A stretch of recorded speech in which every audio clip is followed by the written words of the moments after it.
Good evening. तैयार हैं? Start किया जाए,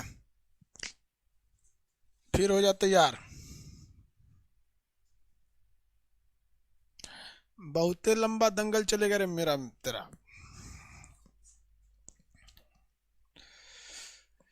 रेडियो एक्टिविटी। रेडियो एक्टिविटी क्या होती है भैया? इसको हिंदी में कहते हैं रेडियो सक्रियता।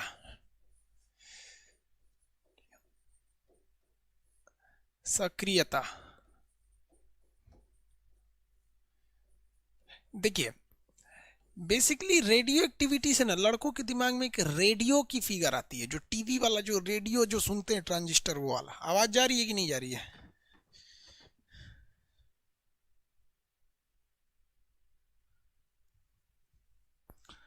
हाँ बाबू, कुछ लोग का कहना है कि सर आप कितने पब्लिकेशन पे किताबें लिखते हैं? हम दो पब्लिकेशन पे किताबें लिखते हैं, एक किरण पब्लिकेशन पे, एक आरबीडी पब्लिकेशन पे। ठीक है, दोनों लिखी हुई मेरी ही किताब है। आगे बढ़े।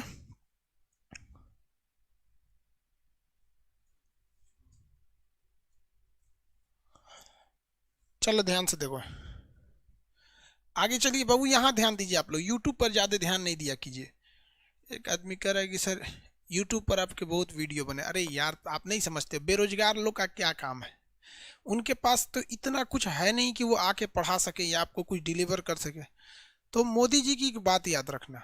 मोदी जी से पूछा गया था एक इंटरव्यू में कि कांग्रेस के लोग आपको गालियां देते हैं, तो मोदी जी ने क्या कहा था कि शायद कांग्रेस के पास देने के लिए केवल गालियां ही हैं, क्योंकि जिसके पास जो रहता है वही देता है। डॉक्टर के पास अच्छा इलाज होता है, वो इलाज दे सकता है। शिक्षक के पास ज्ञान होता है, वो आपको टीच कर सकता है, शिक्षा दे सकता है।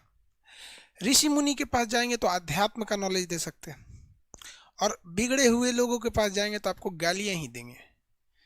कोई दिक्कत नहीं है, देनो दे यार, बेचारों का यूट्यूब से रोजगार चलता है। स्टार्ट किया जाए। जिनके पास जो देने लायक रहता है वो वही देते हैं। अकेला अमर, ये कैसा नाम रखे भाई? मेरा सेकंड शिफ्ट में है। God bless you.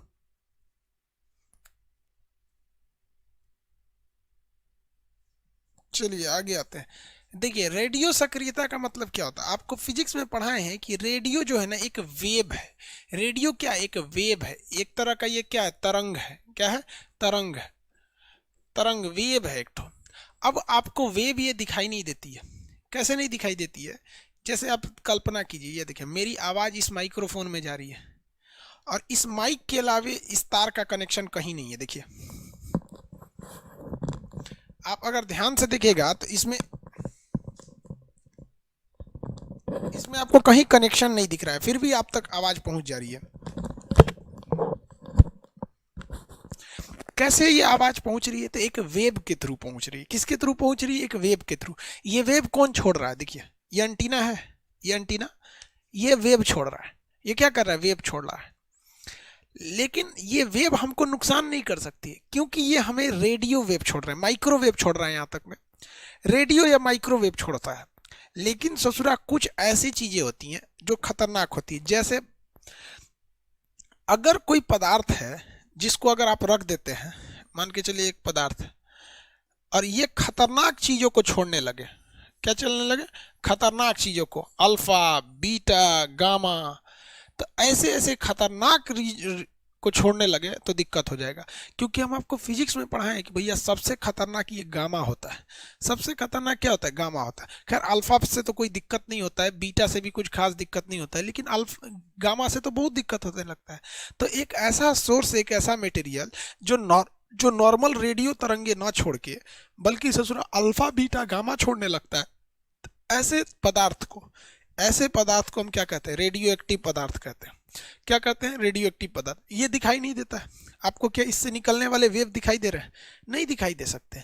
वैसे रेडियो एक्टिव पदार्थ एक पदार्थ होता है, जैसे लोहा एक पदार्थ है, तांबा एक पदार्थ है, वैसे यूरेनियम एक पदार्थ है।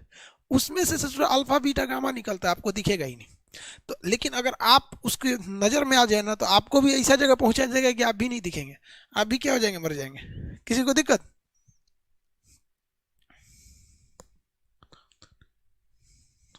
ये क्या करें मेरा, किसी को दिक्कत है तो बोलिए भैया। चलिए देखिए यार, अल्फा बीटा गामा वैसे पदार्थ क्या होते हैं जिनके अंदर, वैसे पदार्थ जिनके अंदर से खुद ही अल्फा बीटा और गामा निकलने की क्षमता होने लगती है, इसे क्या कहते हैं हम लोग, रेडियो एक्टिव। अब इस रेडियो एक्टिविटी की खोज किसने किया था, तो इसकी खोज किया था, ध्यान से देखिए, इसकी खोज किए थे Henry Becquerel, Henry Becquerel, Becquerel, Becquerel ने किया था। इसीलिए इन तीनों किरणों को, अल्फा बीटा और गामा को, हम बैकुरल किरण कहा जाता है, क्योंकि पहली बार इनको बैकुरल नहीं, इसे रेडियो एक्टिविटी में खोजा था। लेकिन ये इसकी मात्रक नहीं दे पाए थे, किस चीज में इसे नापा जाएगा, मात्रक होता है इसका क्यूरी। मात्रक क्या होता है, क्यूरी। मात्रक क्या होता है, क्यूरी होता है। अगर कहेगा कि आर्टिफिशियल, कृत्रिम रेडियो एक्टिविटी की खोज किसने किया, कृत्रिम रेडियो एक्टिविटी की खोज किसने किया था, आयरीन क्यूरी। किसने किया, आयरीन क्यूरी या Pierre Curie, Irene Curie, Irene Curie, ध्यान दीजिएगा यहां पर। कृत्रिम रेडियोएक्टिविटी की खोज आयरीन क्यूरी ने किया, साथ ही साथ इन्होंने मात्रक भी दे दिया था। और इसे नेचुरल रेडियोएक्टिविटी की खोज हेनरी बैकुरल ने दिया था। अगर आपसे कहेगा कि क्यूरी के अलावा और भी कोई मात्रक होता है क्या, तो मात्रक होता है इसका बैकुरल भी होता है, इसका मात्रक बैकुरल भी होता है और रदरफोर्ड भी होता है। लेकिन बैकुरल और रदरफोर्ड को मान्यता नहीं है, इसलिए हम लोग क्यूरी को ही नापते हैं। अब किसी भी चीज को नापने वाली मशीन तो आएगी ना, जैसे गेहूं को हम केजी में नापते हैं, तो ये तो मात्रक हो गया। लेकिन केजी में नापने के लिए भी तराजू आता है ना, तराजू आता है कि नहीं आता है। जैसे तेल को हम लोग लीटर में नापते हैं, तो लीटर में नापने के लिए उसका बर्तन आता है ना, आता है। जैसे कपड़े को हम लोग मीटर में नापते हैं, तो तराजू से थोड़ी ना मीटर में नापते हैं, उसका स्केल आता है ना। तो ये तो हम समझ गए कि मात्रक होता है, क्यूरी में नापते हैं। लेकिन मशीन क्या होता है, तो जो नापने वाला स्केल होता है यानी मशीन होता है, इसे हम लोग कहते हैं Geiger Muller counter, Geiger Muller counter, Geiger Muller counter, GM counter, Geiger Muller counter या जीएम काउंटर के नाम से जाना जाता है। इसी डिवाइस से आप रेडियो एक्टिविटी को नाप सकते हैं कि क्या रेडियो एक्टिव है या रेडियो एक्टिविटी कितनी ज्यादा है, किसी को कोई दिक्कत नहीं है। अब रेडियो एक्टिविटी, मान लीजिए कि मेरे पास कोई चीज आ गया, सपोज कीजिए कि ये एक ऐसा पदार्थ है, अब हमको पता कैसे चलेगा कि ये रेडियो एक्टिव है या नहीं है। तो रेडियो एक्टिविटी की पहचान करने के लिए क्या करना चाहिए और इससे बचने का उपाय क्या है। मान के चलिए कि रेडियो एक्टिव है, तो हमको क्या बचना चाहिए, तो इसका जो इलाज होता है, इलाज आयोडीन होता है। क्या होता है, आयोडीन। क्योंकि रेडियो एक्टिविटी रेंज अगर आपके पास आ जाएगी ना, ये गामा रेज वगैरह लग गया ना, तो आपको गले में तुरंत कैंसर हो जाएगा। इसलिए आयोडीन की गोली खा लेना चाहिए। क्या करना चाहिए, आयोडीन की, पोटेशियम आयोडाइड खा लेना चाहिए। क्या करना चाहिए, potassium iodide, potassium iodide, iodide, समझ में गया। इसीलिए जहां जहां पर परमाणु रिएक्टर लगाए गए हैं वहां पर इनके लीकेज की समस्या ज़्यादा होती है, इसलिए वहां हर एक मेडिकल स्टोर पर आपको पोटेशियम आयोडाइड मिलेगा। जैसे राजस्थान का कोटा शहर जहां है, जहां परमाणु बिजली घर है राणा प्रताप के नाम से, या फिर जिसे रावत भाटा कहा जाता है, वहां के एरिया के आसपास में आपको पोटेशियम आयोडाइड मिलेगा, या फिर गवर्नमेंट वहां पहले से स्टोर करके रखी होगी। बाय द वे लीकेज होगा तो ये इलाज के रूप में इसे दे सकती है। किसी को दिक्कत पोटेशियम आयोडाइड का,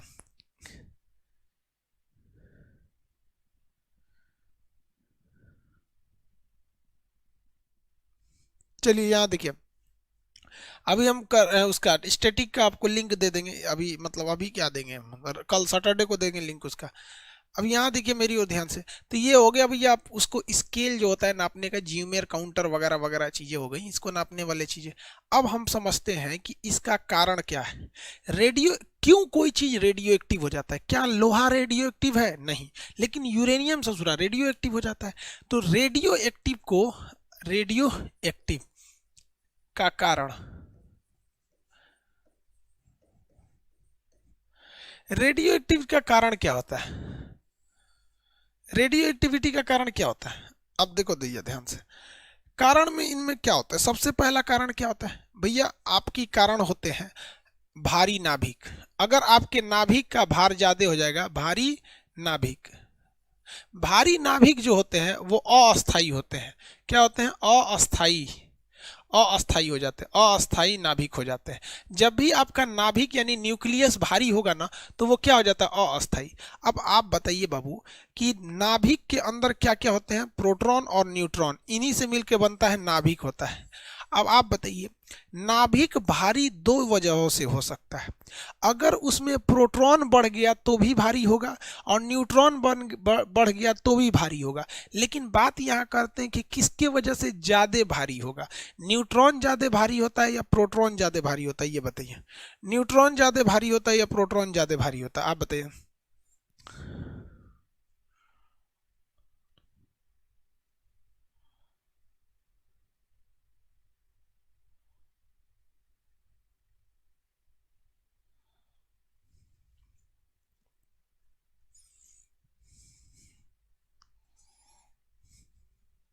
कौन सा ज्यादा होता है?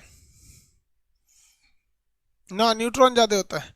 तो न्यूट्रॉन की अधिकता, न्यूट्रॉन की अधिकता, अगर न्यूट्रॉन अधिक हो जाएगा तो नाभिक क्या हो जाएगा? भारी। और भारी नाभिक क्या हो जाता है? अस्थाई। और जैसे अस्थाई हो जाते हैं तो जितने भी अस्थाई नाभिक है ये ऑटोमेटिक छोड़ने लगते हैं क्या चीज? Alpha, beta, gamma. और इसी को कहते हैं radio active. Radio active, radio active के नाम से जाना जाता है। ठीक है, इसे क्या कहा जाता है? रेडियो एक्टिव के नाम से जाना जाता है। आगे बढ़ जाते हैं, रेडियो एक्टिव के नाम से जाना जाता है। आगे देखते हैं हम लोग यहाँ पर। अब आपसे हम कहते हैं कि न्यूट्रॉन की अधिकता तो कितना अधिक होना चाहिए कि वो चीज रेडियो एक्टिव होनी चाहिए? तो किसी चीज को रेडियो एक्टिव, आर ए का मतलब समझ रहे हैं ना? रेडियो एक्टिव, यहाँ आर का भी मतलब क्या है? रेडियो है। तो रेडियो एक्टिव, इतना बड़ा रेडियो तो लिखेंगे नहीं। तो रेडियो एक्टिव के लिए जरूरी है कि न्यूट्रॉन की संख्या में जब आप प्रोटॉन की संख्या से भाग देंगे, रेडियो एक्टिविटी के लिए जरूरी क्या है कि जब आप कभी भी न्यूट्रॉन की संख्या में, किसकी संख्या में? न्यूट्रॉन की संख्या में प्रोटॉन की संख्या से भाग देंगे तो न्यूट्रॉन अगर ज्यादा है, न्यूट्रॉन अगर ज्यादा है तो इसका मतलब अंश की वैल्यू ज्यादा है, न्यूमरेटर ज्यादा है।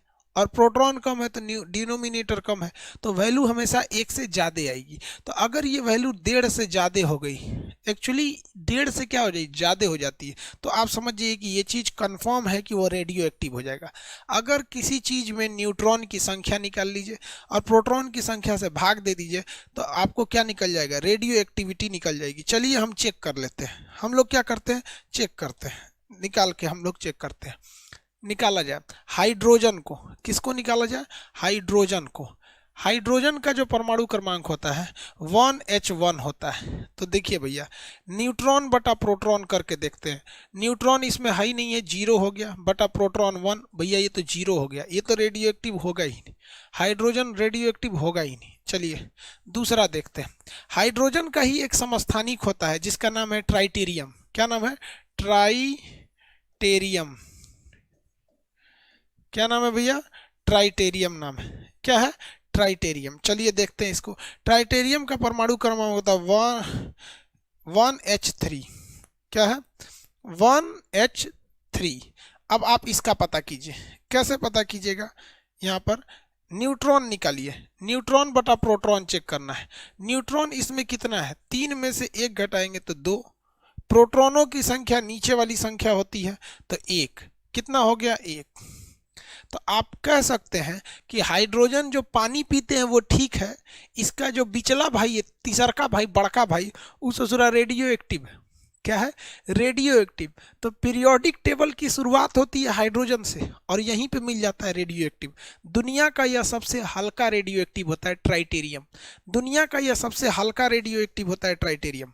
यानी रेडियो एक्टिव की पहचान हम आपको बता दिए कि न्यूट्रॉन होगा तो यहाँ होगा। आगे बढ़ जाए।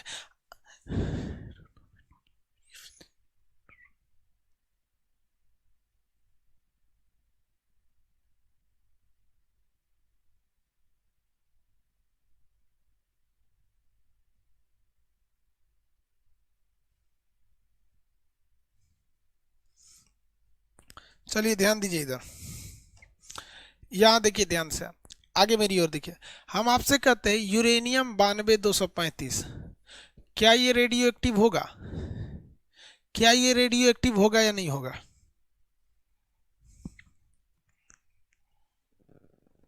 आप बताइए रेडियो एक्टिव होगा या नहीं होगा?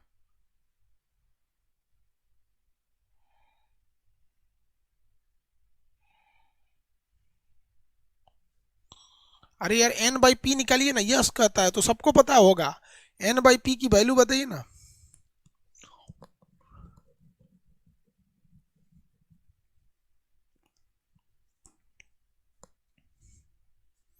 अरे बेवकूफ का नहीं होगा यार, एन बाई पी निकालो, एन बाई पी। न्यूट्रॉन कितना है इसमें से घटाइए, 143 बटा 92, 143 बटा 92 कितना हो रहा है? 143 आ रहा है।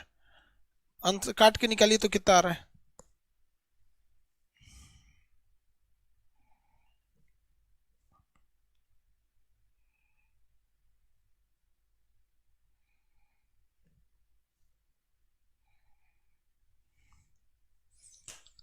कितना आ रहा है?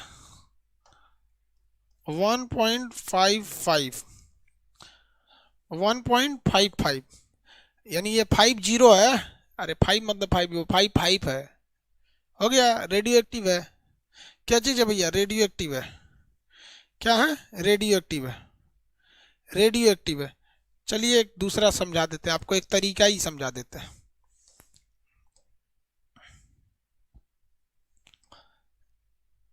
अरे भैया डाउनलोड आ जाओ। एक तरीका समझिए जो आपको काम करेगा रामबाण की तरह।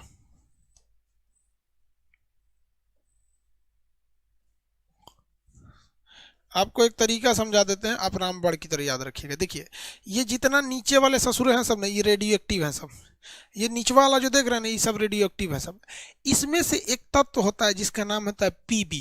क्या नाम होता है भैया? पीबी। पीबी मतलब क्या होता है? सीसा। पीबी किसे कहते हैं भैया? सीसा को कहते हैं। ये है पीबी। ये होता है पीबी। इसे कहते हैं लेड। इसका परमाणु क्रमांक होता है 82। पीबी का क्या होता है? 82 206। 82 206। 82 206। अब अगर आप पीबी के बाद जाते हैं ना, पीबी के आगे जाते हैं, तो इधर से रेडियो एक्टिव मिलना चालू हो जाते हैं सब। जब कभी भी आप पीबी यानी लेड को क्रॉस करते हैं, तो यहां से आपको रेडियो एक्टिव मिलना चालू हो जाते हैं सब। क्योंकि पीबी खुद ही 82 है। कितना है? 82 है। और इसमें प्रोटॉनों की संख्या ज्यादा है। इसमें प्रोटॉनों की संख्या कितनी है भैया? ज्यादा है। जिस वजह से इसके बाद लेड यानी पीबी सीसा लेड के बाद रेडियो एक्टिव होने चालू हो जाते हैं सब। रेडियो एक्टिव होने क्या हो जाते हैं? चालू हो जाते हैं। ये सब रेडियो एक्टिव होने लगते हैं सब। अब एक बार एसएससी ने क्वेश्चन पूछा था कि कोई भी रेडियो एक्टिव चीज, उसमें से अल्फा बीटा गामा निकलता है, तो वो अपने आप को बर्बाद करते जाता है, डीके करते जाता है, खराब होते जाता है, वो पीछे घसकते जाता है। वो क्या होता है? उसका नंबर पीछे घसकते जाता है, घसकते जाता है। और उसमें कंटिन्यूअस उसमें से क्या निकलते रहता है? Alpha beta gamma. कहां पर आके वो स्टेबल हो जाता है? किस तत्व पे आके वो स्टेबल होगा? आप बता सकते हैं किस तत्व पे आके स्टेबल होगा? नॉर्मल है, लोहा पीबी पे आकर वो क्या हो जाएगा? स्टेबल हो जाएगा। कहाँ स्टेबल हो जाएगा? पीबी पर आकर स्टेबल हो जाएगा। किसी को कोई दिक्कत है? पीबी पर आके क्या हो जाएगा? वो आकर यहाँ पर स्टेबल कर जाएगा। किसी को कोई दिक्कत नहीं है? आगे बढ़ जा।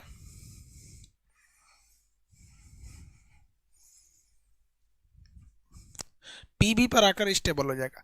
तो ये चीजें याद रहेंगी आप लोग को कि भूल जाएंगे? याद रहेंगे। अब हमको इसमें रेडियो एक्टिविटी में अब अल्फा बीटा गामा के पास थोड़ा सा चलते हैं, इनकी खासियत देख लेते हैं। बहुत सिंपल है यार। रेडियो लड़का लोग, आप देखिए समझिए क्या है कि हमारे इंडिया में सिलेबस बहुत अच्छा है, लेकिन ये लड़कों को पता ही नहीं है कि सिलेबस को पढ़ना कहाँ से है। रेडियो एक्टिविटी चैप्टर उठाता है, सीधे देखता है अल्फा निकलेगा तो क्या होगा, बीटा निकलेगा तो क्या होगा, ये क्या, अर्धायु क्या होता है, औसत आयु क्या होता है, वर्ग विस्थापन सिद्धांत। अरे भाई, रोटी सब्जी जब खाया जाता है ना, तो पहले रोटी को तोड़ा जाता है, फिर सब्जी को लपेटा जाता है, उसके बाद दाल में भिगाया जाता है और तब खाया जाता है। मान के चलिए अगर रोटी सब्जी दाल है तो कितना खराब लगेगा। सब्जियां ले लिए, आएंगे से दलवा भिगा के और रोटियां पे रख के तोड़ रहे हैं, फिर खा रहे हैं। तो तरीका होना चाहिए। अब मान के रोटी तोड़ ली, दाल भिगा ली, अब कहीं सब्जियों ले ऐसे सोचो दलवा गिर जाएगा, तो आराम आराम से खाया जाएगा, एकदम बढ़िया से तहे तो एकदम पेट भर के खाया जाएगा। छोड़ना नहीं है, हुमच के खाना है, लेकिन तरीका से खाना है। ठीक है।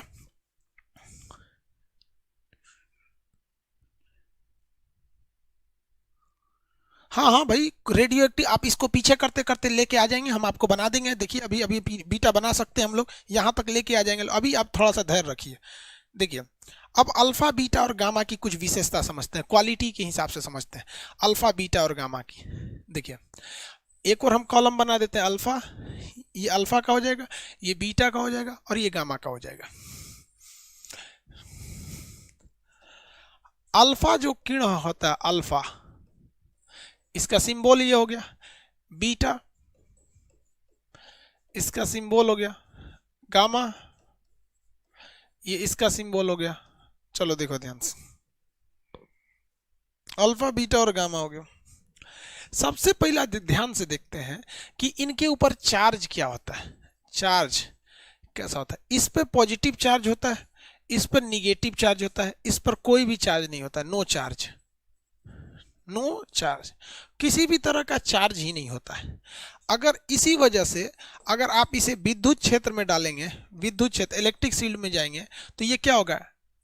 डिफ्लेक्ट करेगा, विक्षेपित होगा। क्या होगा? विक्षेपित, क्योंकि पॉजिटिव चार्ज है। अगर पॉजिटिव के पास ले जाएंगे तो भागेगा, निगेटिव के पास सट जाएगा, यानी कुछ ना कुछ तो क्या होगा? डिफ्लेक्शन होगा। ये भी क्या होगा? विक्षेपित होगा। इस पे कोई असर नहीं पड़ेगा कि कोई चार्ज नहीं है। अगर आप किसी फोटोग्राफिक प्लेट को,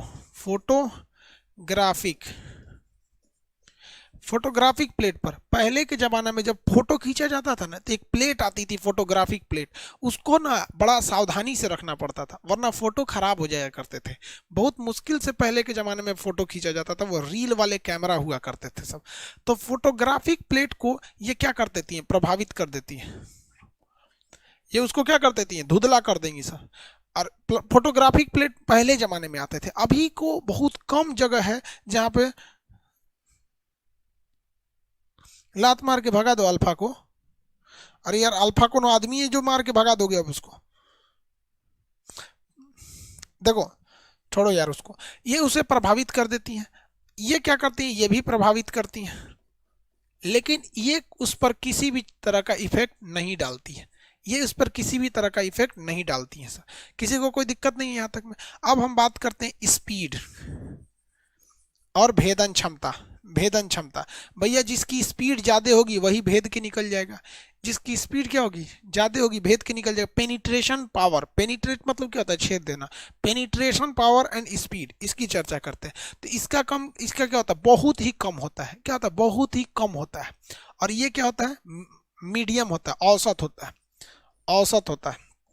और इसका 3 × 10⁸ प्रकाश के चाल के बराबर होता है। उससे ज़्यादा तो स्पीड पॉसिबल ही नहीं है। तो इनकी भेदन क्षमता जो होती है सबसे ज़्यादा किसकी होती है? गामा की। वैसे भी तो आपको फिजिक्स में पढ़ाई है यार, गामा की भेदन क्षमता सबसे ज़्यादा होती है। ये ससुरा सबसे भारी होता है। ये क्या होता है? भारी होता है। कैसे? देखिए इसका नेचर देखिए, नेचर देखिए। इसका जो नेचर होता है ये हीलियम के जैसा होता है। कैसा होता है? हीलियम के जैसा। ये कैसे बिहेव करता है? हीलियम के जैसे। और ये कैसे बिहेव करता है? इलेक्ट्रॉन के जैसे। ये कैसे बिहेव करता है? इलेक्ट्रॉन के जैसे। और ये कैसा बिहेव करता है? विद्युत चुंबकीय तरंग। विद्युत चुंबकीय तरंग, विद्युत चुंबकीय तरंग। ये बहुत ही भारी होता है। ये क्या होता है? भारी। और वो जो सोच रहा रेडियो, वो तो एकदम हल्का होता है, फटफट निकल जाता है। तो ये इसकी कॉमन चीज़ है। ये क्या है? कॉमन चीज़ है। जैसे भेदन क्षमता में गामा ज़्यादा, स्पीड में गामा ज़्यादा हो जाता है। बाकी गामा पे कोई चार्ज नहीं होता, इसीलिए कहीं से डिफ्लेक्टेड नहीं होता है। अब बात आती है, एक इंपॉर्टेंट चीज़ पूछता है, गैसों को कौन तोड़ सकता है?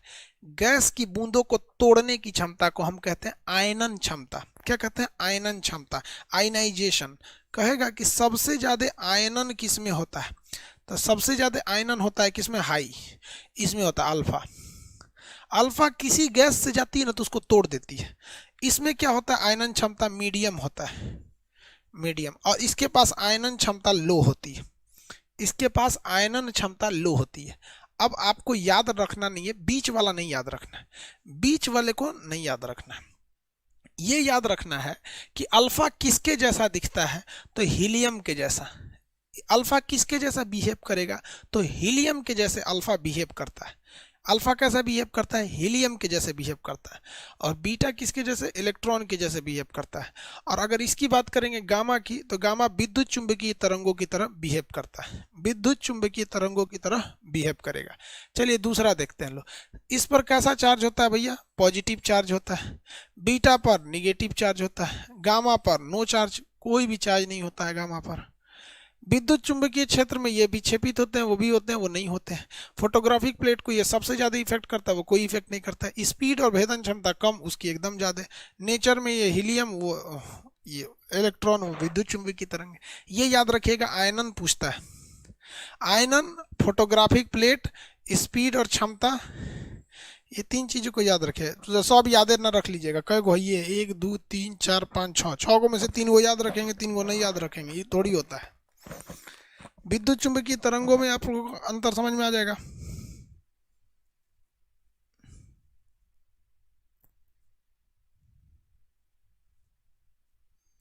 नहीं समझ में आएगा, विद्युत चुंबकीय तरंगे आपको समझ में आ गए। चलिए, विद्युत चुंबकीय तरंग जब आपको समझ में आ गया, तब आगे समझते हैं हम लोग।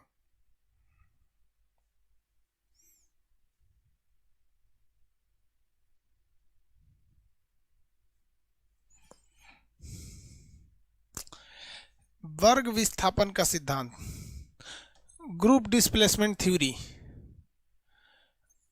Group displacement theory, group displacement या वर्ग विस्थापन सिद्धांत, वर्ग विस्थापन सिद्धांत।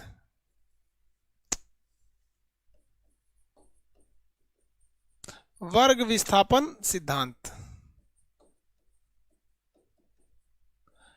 ग्रुप डिस्प्लेसमेंट थ्योरी कहिए या वर्ग विस्थापन सिद्धांत कहिए। क्या होता है भैया ये सिद्धांत, वर्ग विस्थापन सिद्धांत किसे कहा जाता है? तो समझिए, इस सिद्धांत को दिया था 3 वैज्ञानिकों ने, सोडी, फैजान, रसेल। सोडी, फैजान और रसेल। रसेल, सोडी, फैजान और रसेल, 3 लोगों ने क्या दिया था, इनका सिद्धांत दिया था। सोडी, फैजान और रसेल, 3 लोगों ने इनका क्या दिया था, इस सिद्धांत को दिया था। इस सिद्धांत में क्या कहा गया है, देखिए, कहा यह गया है कि जो अल्फा कण होता है, अल्फा, ये किसके जैसे दिखता है, हीलियम के जैसे। हीलियम मतलब 2He4 की तरह दिखता है। किसकी तरह दिखता है, 2He4 की तरह दिखता है। और अगर अल्फा की बात कर, बीटा की बात करेंगे, तो ये इलेक्ट्रॉन की तरह दिखता है। कैसा दिखता है, इलेक्ट्रॉन की तरह। लेकिन ये अल्फा जब भी निकलेगा तो ये कमी लाता है और ये वृद्धि लाता है। अभी तक किसी को समझ में नहीं आया होगा, देखिए ध्यान से बात समझिए। कहता है कि जैसे मान लीजिए यूरेनियम 92,235 है, 92,235 है, तो जब कभी भी अल्फा निकलेगा, इसमें से अल्फा निकलेगा तो कमी लाएगा। कितना कमी लाएगा, तो नीचे से 2 ठो की कमी लाएगा, क्योंकि ये हीलियम के जैसा है और हीलियम का फॉर्मूला यही होता है 2He4। और ऊपर से कितने की कमी लाएगा, 4 की कमी ला देगा। तो आप बताइए ये क्या बन जाएगा। जब आप नीचे से 2 की कमी करोगे, 2 की कमी करोगे, तो 90 से ये घट के 92 से घट के 2 हो जाएगा यूरेनियम। और ऊपर से जब आप 4 की कमी करेंगे तो 231 हो जाएगा। 231 हो जाएगा कि नहीं हो जाएगा, क्या होगा, 231 हो गया। हो गया कि नहीं हो गया यार, नहीं हो गया।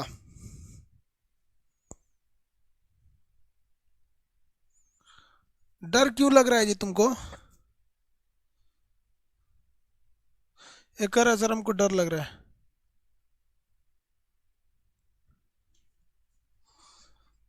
चलिए दूसरा अगर आप देखेंगे, इसी में से एक और अल्फा निकाल दिए, इसमें से एक और अल्फा निकाल के बताइए कहां जाएगा वो। एक और अल्फा निकालेंगे तो क्या होगा, एक और अल्फा निकाल देंगे तो क्या हो जाएगा बताइए, एक और अल्फा निकाल के दिखाइए।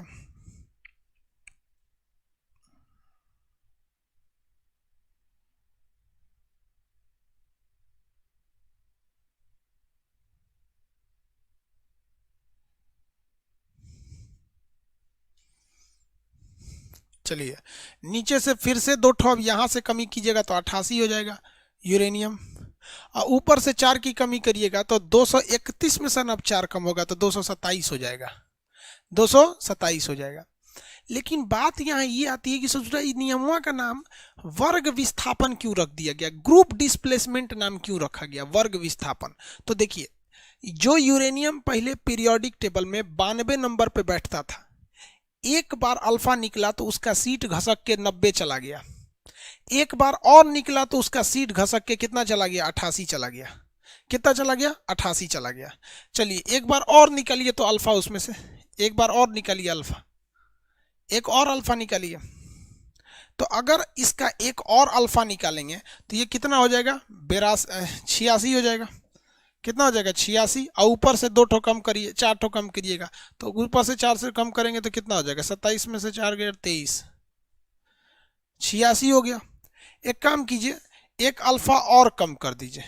जब आप एक और अल्फा कम करेंगे तो ये 84 हो जाएगा यूरेनियम, अब वो हो जाएगा 219, 84 219, 84 219।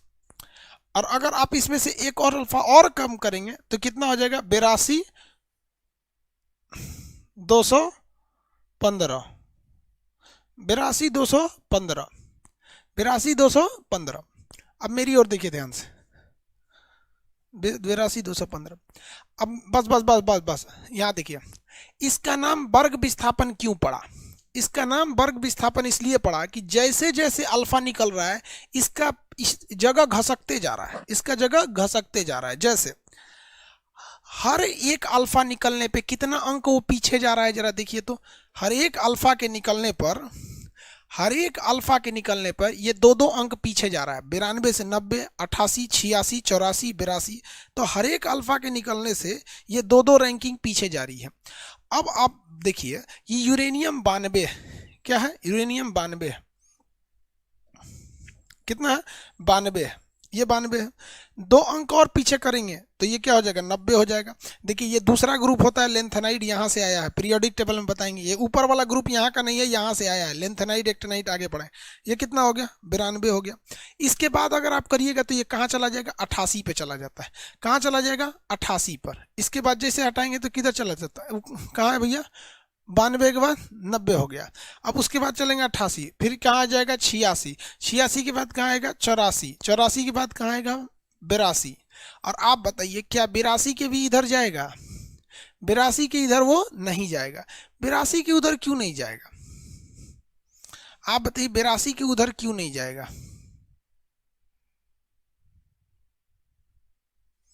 82 के इधर क्यों नहीं जाएगा,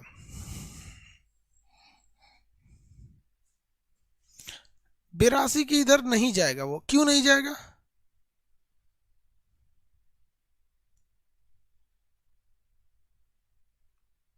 हाँ वेरी गुड, रिएक्शन रुक जाएगा अनिल प्रसाद जी, रिएक्शन रुक जाएगा, वेरी गुड। रिएक्शन इसलिए रुक जाएगा कि जैसे ये सीसा पे आएगा और सीसा पे पहुंचने के बाद, पीबी पर पहुंचने के बाद N/5 होता है, N/P होता है, वो सीसा पर जाने के बाद रुक जाता है। क्योंकि सीसा के बाद N/P जो होता है वो क्या हो जाता है, ग्रेटर देन नहीं हो पाता है, वो हो जाता है 1.5, तो उससे ग्रेटर देन नहीं हो पाता, इसलिए सीसा पर जाने पे ये रिएक्शन रुक जाता है। तो जैसे जैसे आप अल्फा निकलेंगे आपका वर्ग विस्थापित हो जाएगा, आप कहाँ आ जाएंगे, पीछे आ जाएंगे। आप क्या आ जाएंगे, पीछे आ जाएंगे। एक बात बताइए, अगर दुनिया की कोई ताकत है जो हमें पीछे ढकेल सकती है तो इसी दुनिया में कुछ ऐसी भी ताकत है जो हमें आगे ढकेल सकती है। क्या कर सकती है, आगे ढकेल सकती है। गीता में श्री कृष्ण ने क्या कहा है कि जिस समय कोई समस्या जन्म लेती है ठीक उसी क्षण उस समस्या का समाधान भी जन्म ले लेता है। अंतर बस इस बात का है कि आप कितनी जल्दी उस समाधान को ढूंढ लेते हो। जैसे 1 साल पहले कोरोना ने जन्म लिया और आज ठीक 1 साल बाद हमने कोरोना की समाधान ढूंढ लिया, लेकिन इसे ढूंढने में कितना समय लग गया, 1 साल का समय लग गया। वैज्ञानिकों को चरण स्पर्श, भैया उन्होंने खोजा, दुनिया को दुख से निकाले, ये वैज्ञानिक हमारे, तो ये चरण स्पर्श उन लोग को।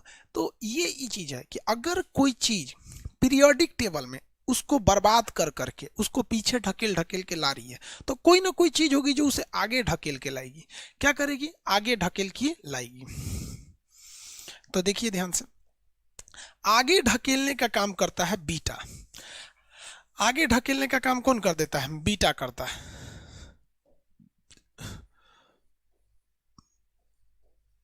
बीटा क्या करता है?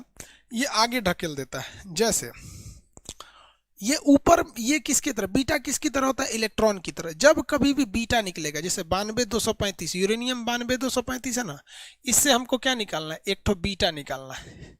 क्या करना है? एक बीटा निकाल देना है। तो देखिए नीचे वाली संख्या में ये क्या करेगा? वृद्धि करेगा।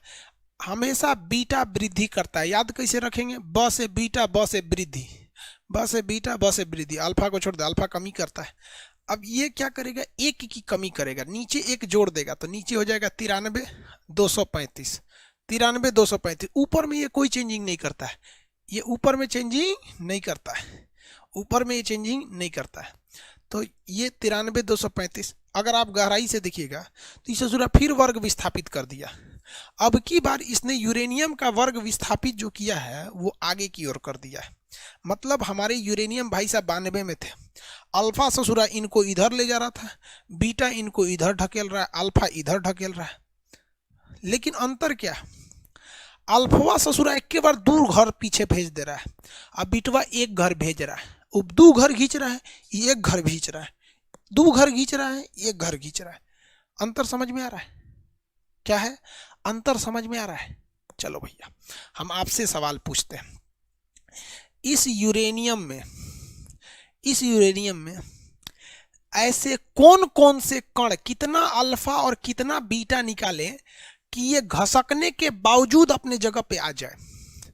इसमें से कितना अल्फा और कितना बीटा निकाल दे कि ये घसकने के बावजूद अपने जगह पे आ जाए? कितने लोग बता सकते हैं कितना अल्फा और कितना बीटा निकाल दे कि ये घसकने के बावजूद अपने स्थान पे आ जाए?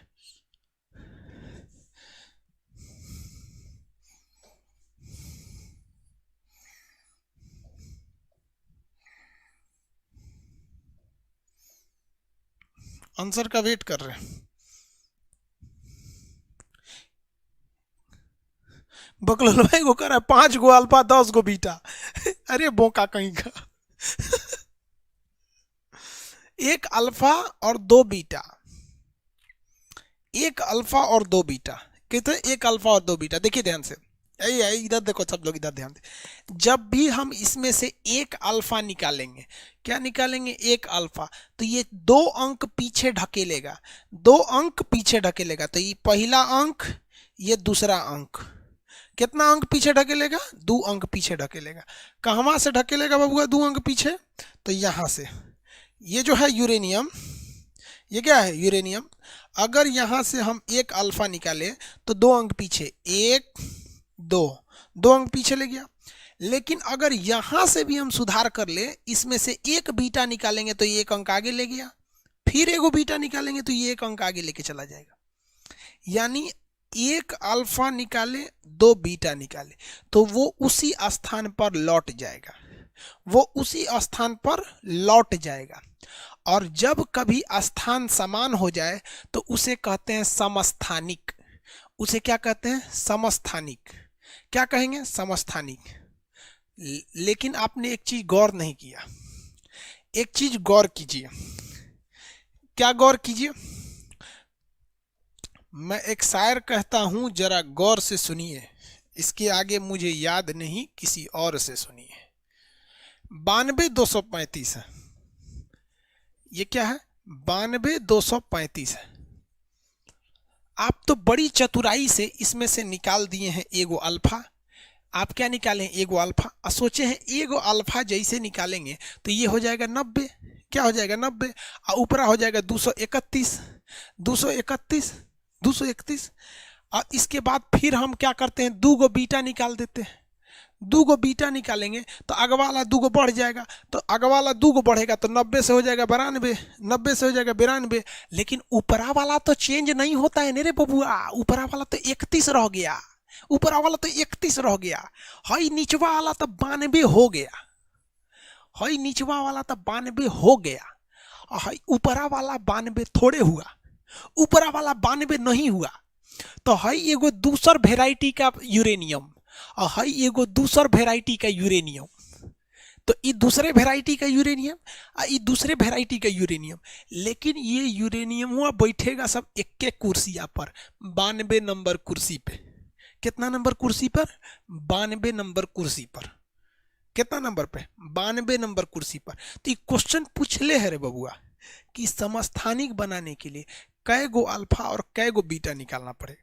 तो एगो अल्फा धकाधक 2 गो बीटा निकालेंगे तो जगहिया तो बराबर कर देगा, बोझवा खत्म कर देगा, ऊपर का बोझवा खत्म कर देगा। आगे बढ़े, किसी को कोई दिक्कत नहीं है। तो ये बन गया समस्थानिक। क्या बन गया? समस्थानिक। यहां से यहां समस्थानिक, सम स्थानिक यानी आइसोटोप्स। आइसोटोप्स कैसे बना? एक अल्फा 2 बीटा से, एक अल्फा और 2 बीटा के सहयोग से। संभारिक बना के दिखा सकते हैं, संभारिक बना के दिखा सकते हैं।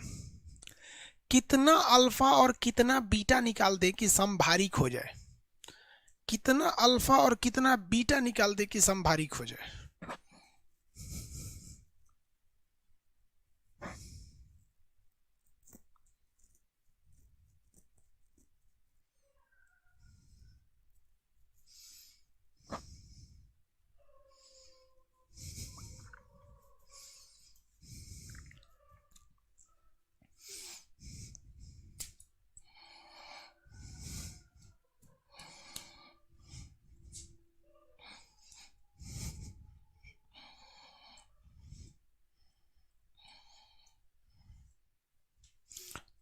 एक अल्फा करा भैया, केवल एक बीटा, ओनली एक बीटा निकालोगे, भार समान रखेगा। भार क्या रखेगा? वो तो समान रखेगा। देखो ना, भार तो वैसे भी समान रखने वाला है। जैसे ये आपका एक क्वेश्चन था, दूसरा क्वेश्चन देख लो भैया। 92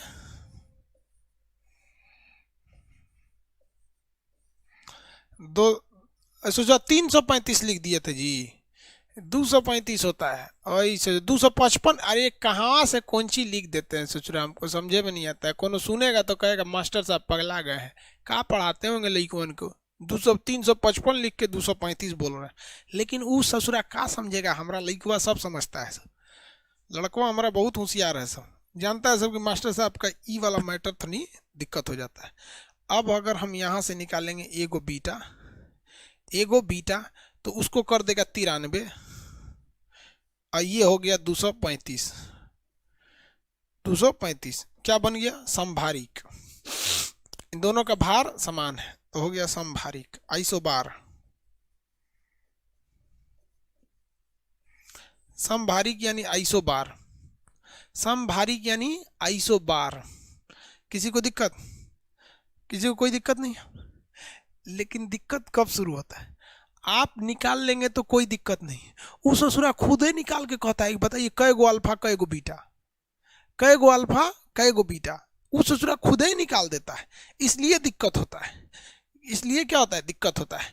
चलिए हम आपको एक क्वेश्चन दे देते हैं। क्वेश्चन दे, बना लेंगे आप लोग? क्वेश्चन बना लेंगे कि नहीं?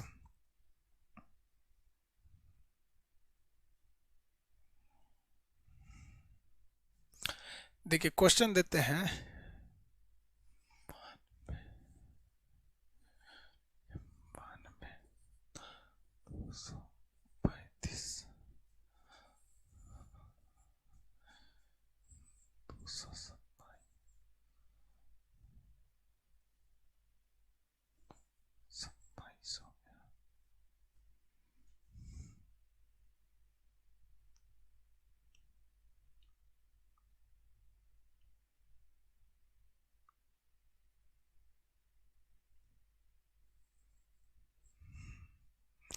निकालिए बबुआ।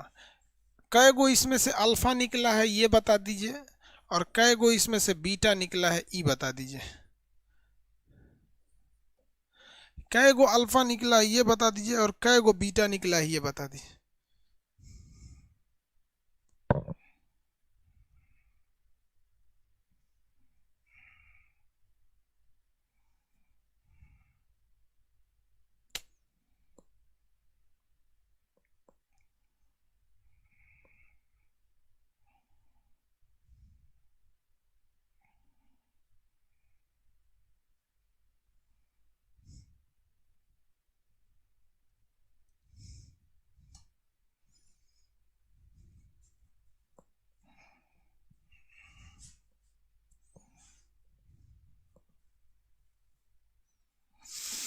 निकालिए निकालिए निकालिए।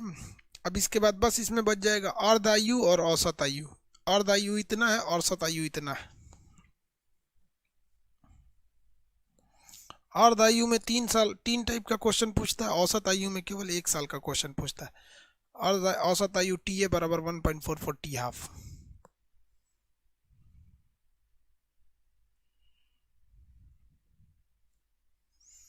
देखिए बउआ, निकालने का तरीका समझिए। यहाँ तो बहुत सिंपल था, इसलिए खटाखट आपको दिमाग लग गया। लेकिन कभी कभी दिमाग नहीं लग पाता है, लंबा दूर दे देता है तो दिमाग नहीं लगता है। तो इसके लिए याद रखिए स्टेप 1। सबसे पहले आपको नंबर ऑफ अल्फा निकालना है। Number of alpha is equal to क्या होता है? Number of alpha is equal to भार में अंतर, भार में अंतर बटे में 4, भार में अंतर बटे में 4। तो भार में अंतर देखिए कितना है, 235 है माइनस 227 बटे में 4। बताइए कितना हो गया? 235 से 227 है ना, कितना हो गया? 8। कितना हो गया? 8 और बटे में 4, तो 8 बटे 4 बराबर 2। अल्फा कितना निकल गया? 2। अल्फा कितना निकला? 2। किसी को दिक्कत? इसके बाद और स्टेप नंबर 3 समझिए। Step number 3 2 step 2 draw the equation. Draw the equation मतलब आपको समीकरण लिख देना है। यहां क्या था पहले? पहले क्या था? 92 235 क्या था भैया? यहां पर 92 था। अब आपने कितना अल्फा निकाला है? 2। तो यहाँ इक्वेशन बना के लिखिए कि इसमें से 2 ठो अल्फा निकला है। जब 2 अल्फा निकलेगा तो ऊपर वाले में कमी होगा 8, कितने का? 8 का। तो यहाँ हो जाएगा 227। और नीचे वाले में कमी कितना का हो जाएगा? 4 का कमी होगा। कितने की कमी होगी? 4 की कमी हो जाएगी। तो 92 में से 4 जाएगा तो कितना हो जाएगा? 88।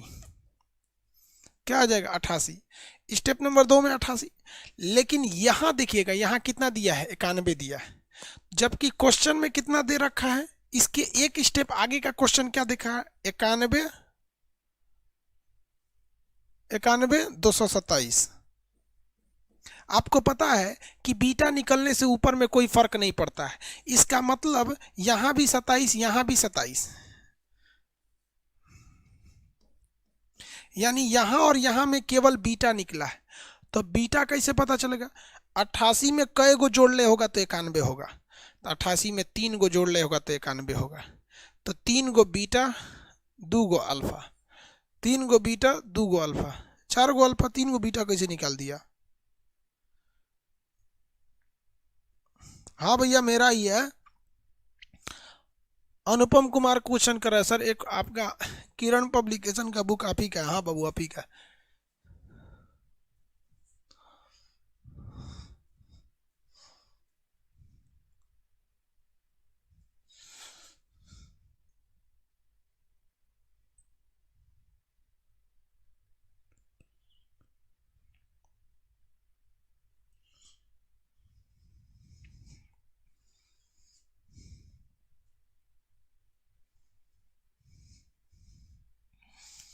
इसमें किसी को दिक्कत तो बताया जाए भैया।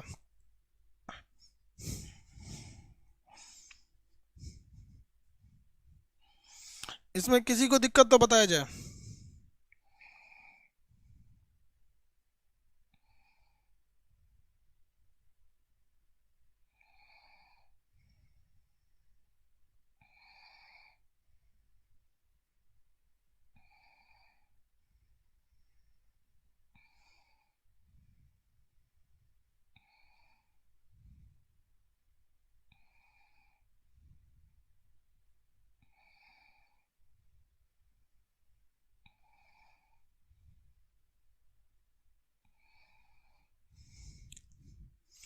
हो गया?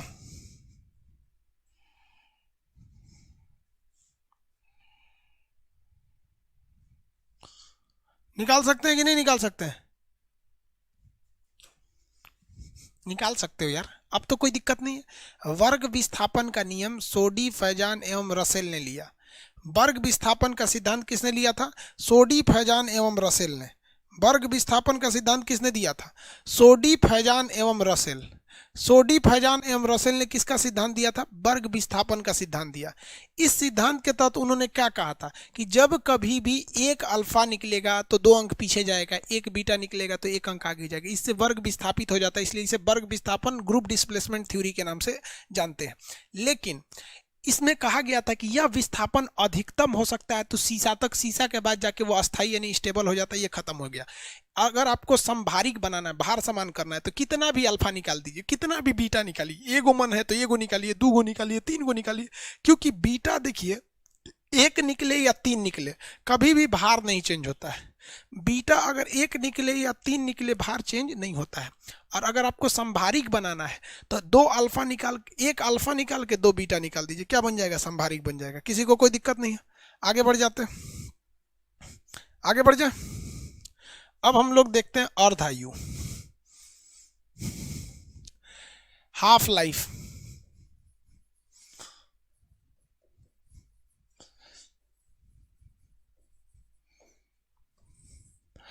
अर्ध आयु काल। अर्ध आयु काल, अर्ध आयु काल क्या होता है भैया?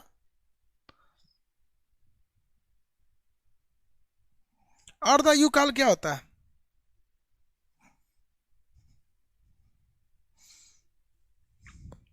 अर्ध आयु काल, अर्ध आयु काल को हम कैपिटल टी हाफ से दिखाते हैं, कैपिटल टी हाफ से दिखाते हैं। एक चीज याद रखिएगा, ये कभी चेंज नहीं होता है।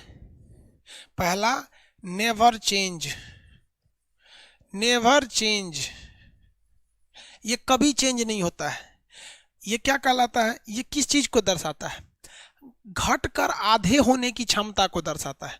कोई भी चीज घटकर आधा कितने समय में हो जाता है, इसी को दर्शाता है। तो कहता है कि पदार्थ की मात्रा का आधा होने में लगा समय, मात्रा का देखिए क्या है? प्रारंभिक मात्रा का, प्रारंभिक मात्रा मतलब जो इनिशियल वैल्यू थी, प्रारंभिक मात्रा का आधा होने में, कितना होने में? आधा होने में, आधा होने में लगा समय, लगा समय, इसी को क्या कहते हैं? अर्ध आयु काल, हाफ लाइफ पीरियड। कोई भी रेडियो एक्टिव पदार्थ जब उसमें से अल्फा निकलता है, बीटा निकलता है, तो उसकी जिंदगी कम होती है, उसकी जिंदगी कम होती जाती है। तो जितने साल में उसकी मात्रा आधी हो जाती है, घट कर क्या हो जाती है? आधी हो जाती है, उसी समय को हम कहते हैं अर्धायु काल। ये समय कभी नहीं घटता है, ये समय कभी नहीं घटता है। जैसे हम आपको एक क्वेश्चन देते हैं, समझिए कैसे। एक क्वेश्चन कहते हैं, कहेंगे कि यूरेनियम का अर्धायु काल, यूरेनियम, यूरेनियम का अर्धायु काल यानी हाफ लाइफ पीरियड 1600 साल है। कितना साल है? 1600 साल है, 1600 साल है। तो बताइए, तो 100 केजी कितने साल में, साल में 25 केजी हो जाएगा। 100 केजी कितने साल में घटकर 25 केजी हो जाएगा? 100 केजी कितने साल में 25 केजी हो जाएगा? तो याद कैसे बनाया जाता है? देखिए, इसमें कुछ नहीं करना है, कोई भी 100 केजी है तो अर्ध आयु काल क्या होता है? आधा होने में लगाया गया समय। तो 100 से 50 होने में इसे अर्ध आयु समय लगेगा। फिर 50 से अगला 25 आधा होने में यानी 25 होने में फिर अर्धायु लगेगा। पूछ कितना रहा था? 25 है तो इतने छोड़ देंगे। कितना समय लगा? तो 2 गो अर्धायु काल, एगो अर्धायु काल में हिया से आधा हुआ और अगला अर्धायु काल में हिया से आधा हो गया। तो टोटल कितना अर्धायु काल? 2 अर्धायु काल लगा। कितना अर्धायु काल लगा? 2 अर्धायु काल लगा। एक अर्धायु काल की वैल्यू 1600 साल है तो 2 अर्धायु काल की वैल्यू 3200 साल हो जाएगी। कितने साल में? 3200 साल। ये याद रखिएगा, कभी भी अर्धायु चेंज नहीं होगा और ये एक के बार में नहीं कम करता है, स्टेप बाय स्टेप कम करते जाता है। क्या करता है? स्टेप बाय स्टेप कम करते जाता है। समझ में आ गया? 3200 साल लग जाएंगे। कितने साल लग जाएंगे भैया? 3200 साल लग जाएंगे। चलिए एक क्वेश्चन बनाइए, क्वेश्चन बनाइए। एक रेडियो एक्टिव कोई पदार्थ है, कोई भी रेडियो एक्टिव है, क्योंकि ये सब खतरनाक वाला काम कौन करता है? रेडियो एक्टिव करते हैं। तो कोई रेडियो एक्टिव मैटर यानी कोई रेडियो एक्टिव पदार्थ है जिसका अर्ध आयु यानी लाइफ हाफ लाइफ पीरियड, जिसका अर्ध आयु हाफ लाइफ पीरियड 4 साल है। कितने ईयर्स है? 4 साल है। इसे अपने प्रारंभिक मात्रा का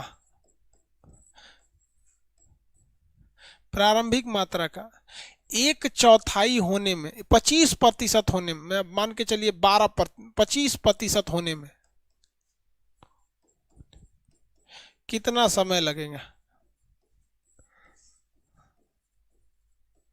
कितना समय लगेगा?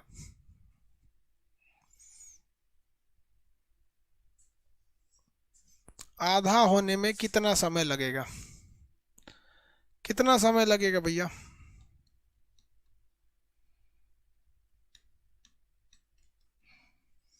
इसे अपनी प्रारंभिक मात्रा का आधा होने में कितना समय लगेगा?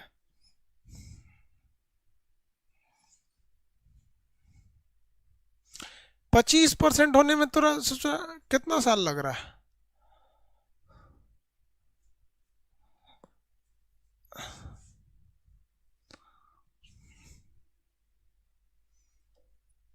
देखिए कितना है भैया शुरुआती मात्रा? शुरुआती मात्रा मान के चलिए 100% होगा। 100% से घट के सीधे 25 थोड़ी आएगा, पहले आएगा 50 पे आएगा। आधा कितना साल में होगा? हाफ लाइफ पीरियड में। फिर यहाँ से आधा होगा अगले हाफ लाइफ टाइम पीरियड में।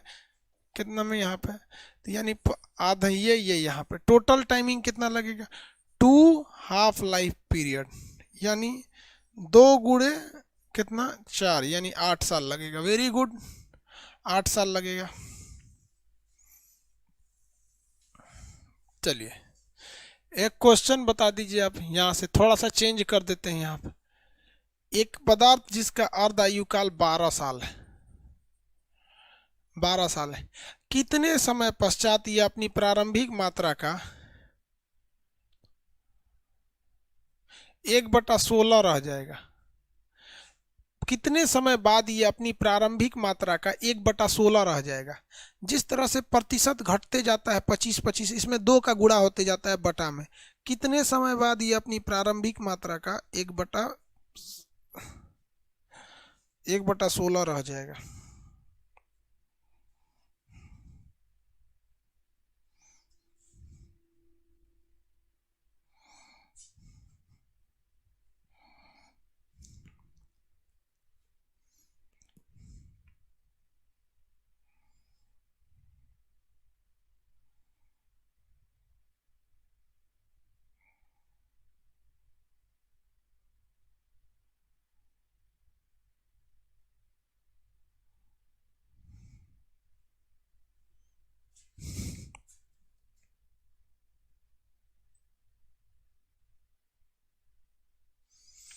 अयोध्या में बुक नहीं मिल रहा है भाई। भगवान श्री राम के उन्हीं के गांव बुक नहीं मिल रहा है। अब भाई बुक सेलर को हम बोलेंगे भैया अयोध्या में भी पहुंचाए, रामे जी घुसिया जाएंगे तो दिक्कत हो जाएगा।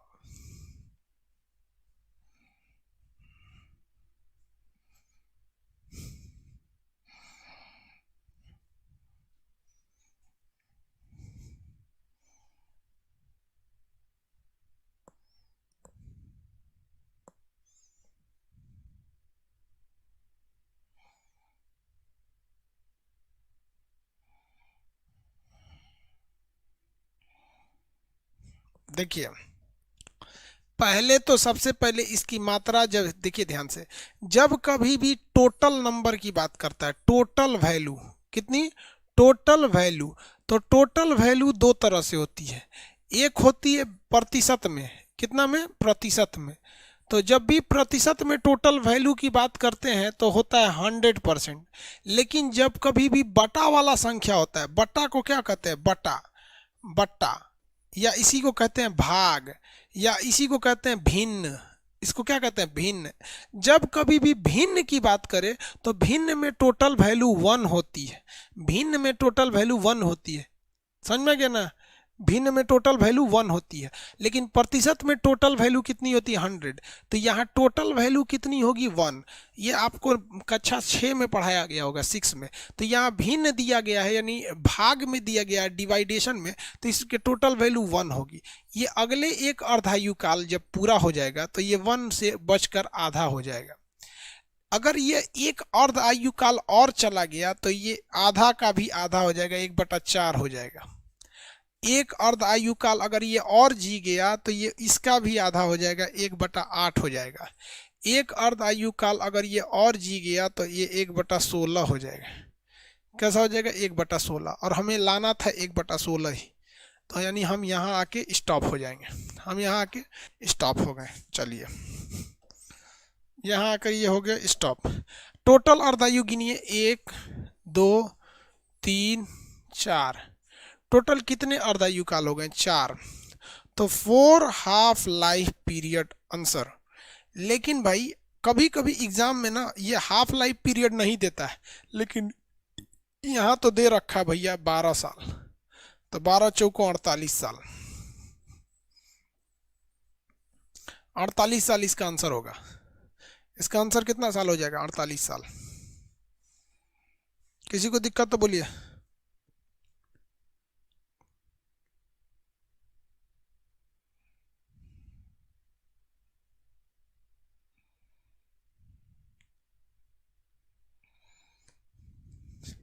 देखो भैया, जितने लोग का एग्जाम पहले है मत डरो यार। मिनिस्ट्रियल का एग्जाम देखोगे तो हंसी आएगा, इतना इजी इजी क्वेश्चन था। मिनिस्ट्रियल का जो एग्जाम था इतना इजी इजी क्वेश्चन था कि देख के हंसोगे। तो जितने लोग का पहले एग्जाम है आप मत डरो, डरना बाद वालों को है। डरना किनको है? बाद वालों को, क्योंकि आसान आसान क्वेश्चन शुरू में खत्म हो जाएगा, बाद में ससुरा सबको समस्या आएगी।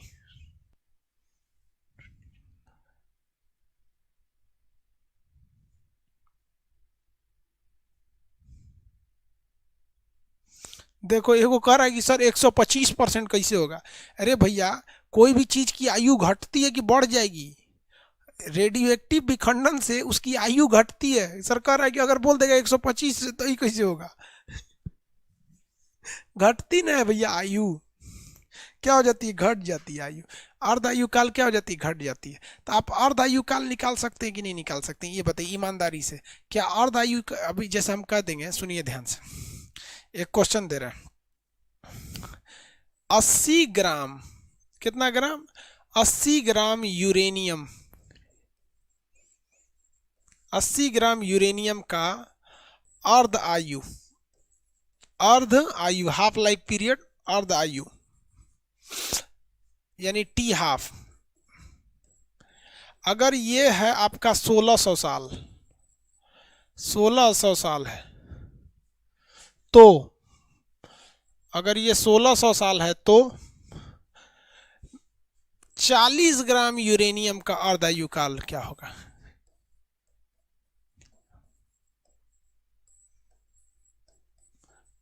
चालीस ग्राम यूरेनियम का अर्ध आयु काल क्या होगा?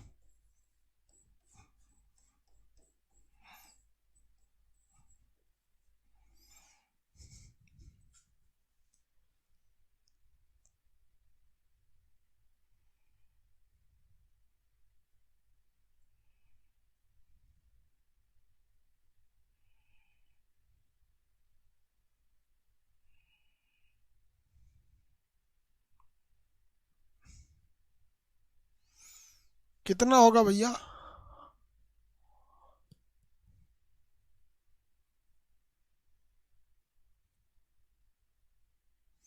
3200 साल।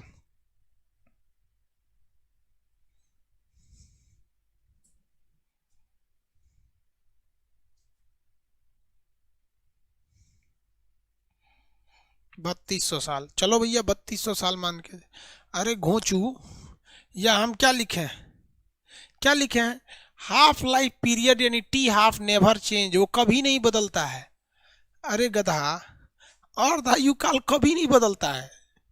ये जो 1600 साल है यहाँ, ये कभी चेंज नहीं होगा।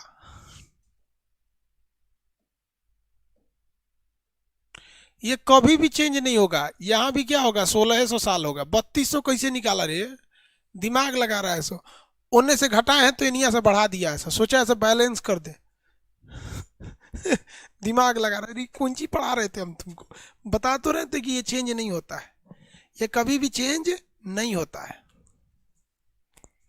आगे बढ़े।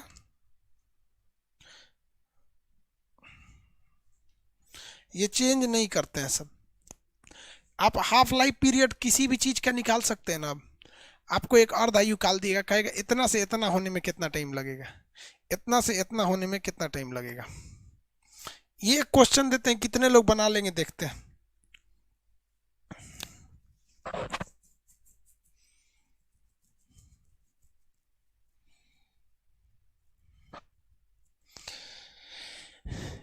एक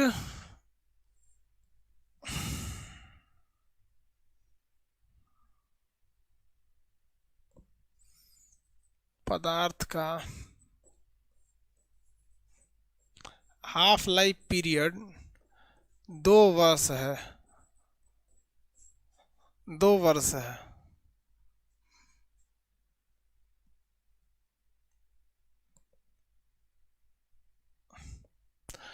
तो 6 वर्ष बाद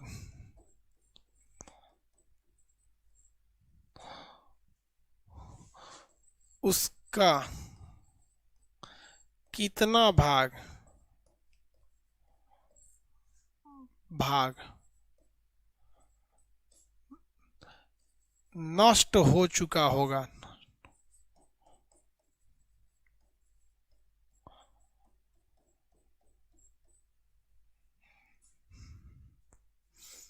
नष्ट हो चुका होगा या खर्च हो चुका होगा, जो बताइए। इसको बना दीजिए, हम समझेंगे, आप समझ गए।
हो गया वो।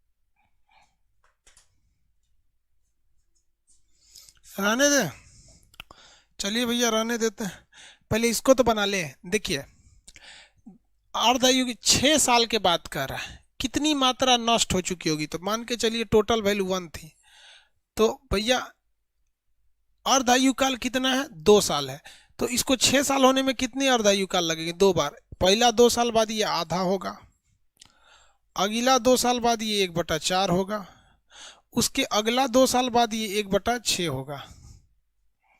6 साल हो गए सबकी, नहीं हो गए, 6 साल बाद हो गया यहाँ पे। तो ये जो मात्रा है, ये मात्रा है शेष मात्रा, ये बचा हुआ है, ये क्या हुआ है, बचा हुआ है। लेकिन कह रहा है कि नष्ट कितना हो गया, तो भैया था हेतना, बचल हेतना है। हम आपसे कहते हैं 10 रुपया था, 6 रुपया बचा है, कितना रुपया खर्चा हुआ, तो पहिलका में से इसको घटा दीजिए, आंसर आ जाएगा 4। तो नष्ट मात्रा यानी खर्च हुई मात्रा पूछेगा, खर्च मात्रा, तो 1 में से 1/6 घटाइएगा, 1 में से 1/6, 6 साल बाद पूछ रहा है ना, ऐसे ससुरा 1/8 होगा ना, 1/8 होगा, हम लिख दिए हुए 1/6, वो गलत लिख दिए थे हम, 1/8। तो 8 एकम में 8, 8 में से एक गया, 8 में से 1 गया, 7/8, 7/8 मात्रा उसकी नष्ट हो गई है, बच गई है। ये एग्जामुआ में लड़कवा हुए मार के चला था 1/8। अब बहुत लड़का को देख रहे थे कि 1/8, 1/8, अरे भैया ये तो बची हुई मात्रा है, और पूछ हो रहा है कि जो नष्ट हो गया, जो इस स्टेप के दौरान जो बर्बाद होते आया है, कितना बर्बाद हुआ, 1/8। आप इसको एक और तरह से बना सकते हो, आप इसको परसेंटेज में बनाएंगे तो ज़्यादा अच्छा लगता है। मान के चलिए कि शुरुआत में 100% था, अगले 2 साल बाद, 2 साल अर्धायु काल है, तो हर 2-2 साल के स्टेप पे लेके चलेंगे, 50% बचेगा। अगला 2 साल बाद ये 50 का कितना बचेगा, 25% बच जाएगा। अगला 2 साल बाद ये 12.5% बच जाएगा, 12.5% बच जाएगा। ये मात्रा जो है ये शेष मात्रा है। कौन सी मात्रा है भैया, शेष मात्रा है। लेकिन नष्ट हुई मात्रा अगर पूछेंगे कितनी मात्रा नष्ट हो गई है, तो नष्ट हुई मात्रा मतलब पहले कितना था, 100% था, बच गया कितना, 12.5%, निकाल दीजिए कितना आएगा, 87.5, 87.5 आएगा ना। इतना परसेंट नष्ट हो चुका है, लगभग लगभग खत्म था।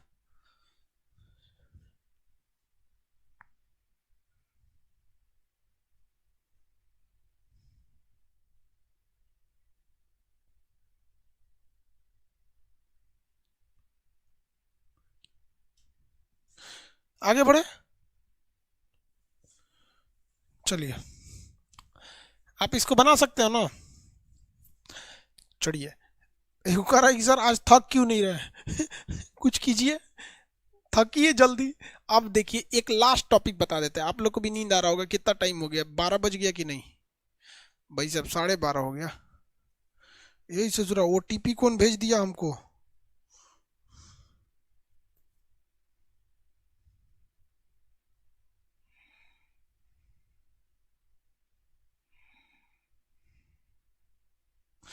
सोच रहा हमारा ईमेलवा हैक करेगा सबका।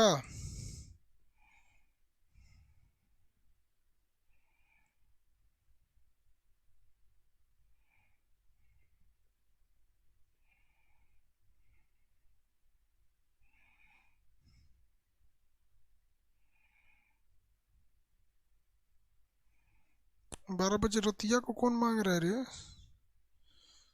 एक सेकंड बाबू, हमारा पे मेल आया कौन सी क्या।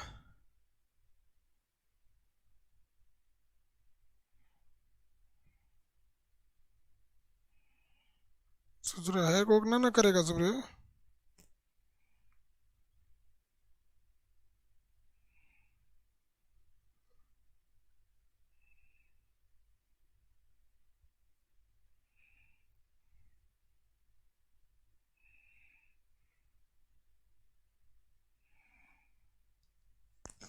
चलो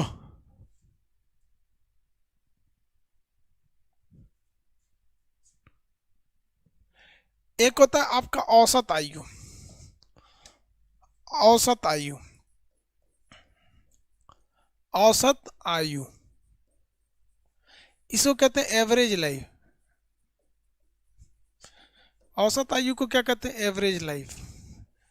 औसत आयु को टीए से दिखाते हैं। किससे दिखाते हैं? टीए से दिखाते हैं। इसको कुछ नहीं याद रखना है, ये अर्ध आयु का 1.5 गुना होता है। ये अर्ध आयु का क्या होता है? 1.5 गुना होता है, यानी 1.44 इंटू टी हाफ।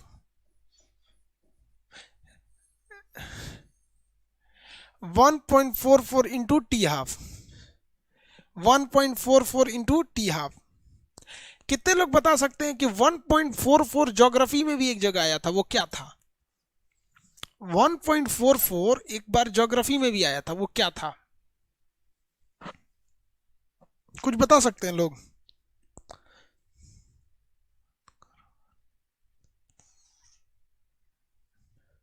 चंद्रशेखर सीमा, वेरी गुड। चंद्रशेखर सीमा ज्योग्राफी में भी था, चंद्रशेखर सीमा। ये याद रखिएगा। ये आपका अगर फॉर्मूला भूला ना तो आपसे एक क्वेश्चन आराम से छूट जाएगा। वो सिंपल देगा क्वेश्चन, इतना मजा आता है इस क्वेश्चन को बनाने में, नहीं यार कोई मेहनत ही नहीं होता है। कहेगा कि किसी, क्वेश्चन कहेगा किसी रेडियो एक्टिव, किसी रेडियो एक्टिव पदार्थ का अर्ध आयु, हाफ लाइफ पीरियड, अर्ध आयु 200 साल है, तो उसका औसत आयु क्या होगा?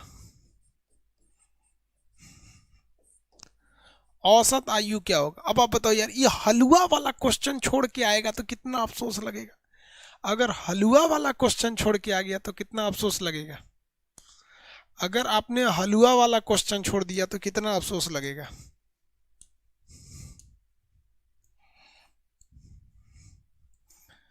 कितना आएगा?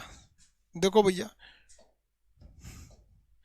टी ए बराबर होता है 1.44 into T half.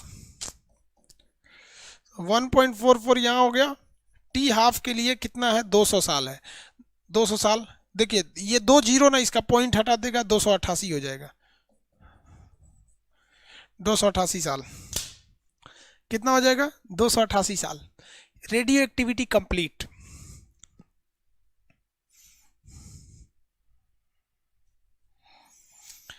Radio activity chapter complete हो गया। अब आपके मटेरियल में होगा, आप इसे बनाएंगे। लो,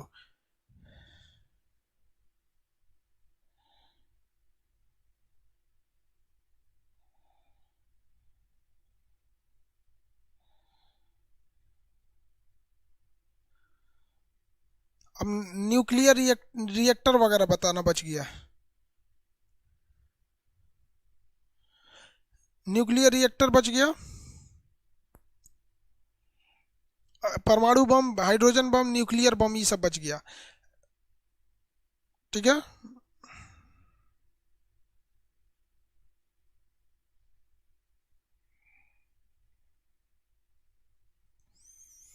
चलिए अब आज के लिए इतना ही करते हैं, कल मिलेंगे लोग सैटरडे को। Good night. ठीक है, good night, good night. Ayodhya में बुक नहीं मिल रहा है भैया, भिजवा देंगे। अयोध्या वाले लोग भिजवा देंगे।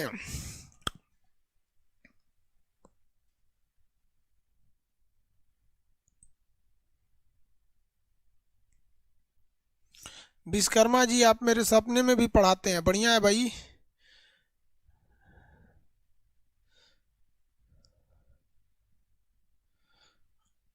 नोटिफिकेशन डाल देंगे कल कितने बजे क्लास होगा। ठीक है, आप अपने मोबाइल का नोटिफिकेशन ऑन रखिएगा सेटिंग में जाके।